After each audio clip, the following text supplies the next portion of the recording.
Also joining us from the nation's capital this morning, California Republican Congressman Darrell Issa, who's chairman of the committee holding today's hearing. Sir, good to have you with us this morning.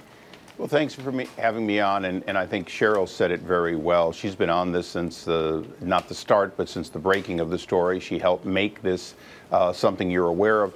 And more importantly, Senator Grassley has been tenacious about getting to the bottom of this. You've been working very hard to get to the bottom of this as well. Tell us, in your dealings personally with the DOJ and the ATF, how forthcoming have they been with you? Not at all until recently. They've really stonewalled this. They used the minority on the committee to try to obstruct it. What's beginning to happen is somebody must have figured out that this investigation can't end until at the highest level, including the president, they say this is not a may have been. This was a failed program from the planning on. This is a bad practice, and we have to have assurances this will never happen again.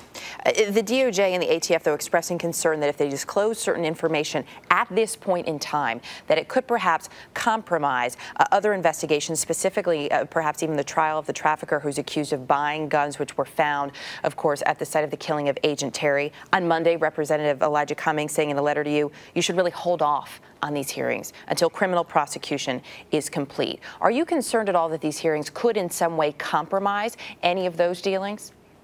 Well, that letter is sort of indicative of the kind of obstruction that the Democrats on the committee have done on behest of the president and his administration. They may not realize how absurd it is to say that we're obstructing. Understand, a man was killed, Brian Terry. He was killed with guns that were, in fact, supplied by the government. That doesn't change the trial of the murderer. The trial of the murderer will have no bearing. It doesn't matter where he got the gun from. He's a murderer.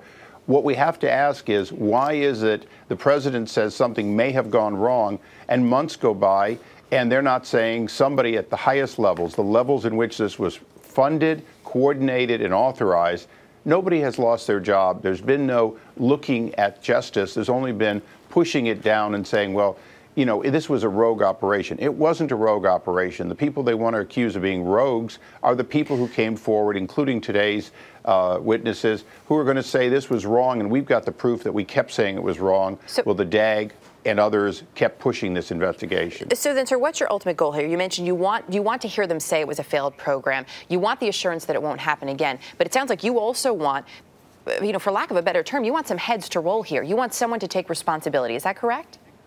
Brian Terry's family deserves a full understanding of how their son, their family member, was killed.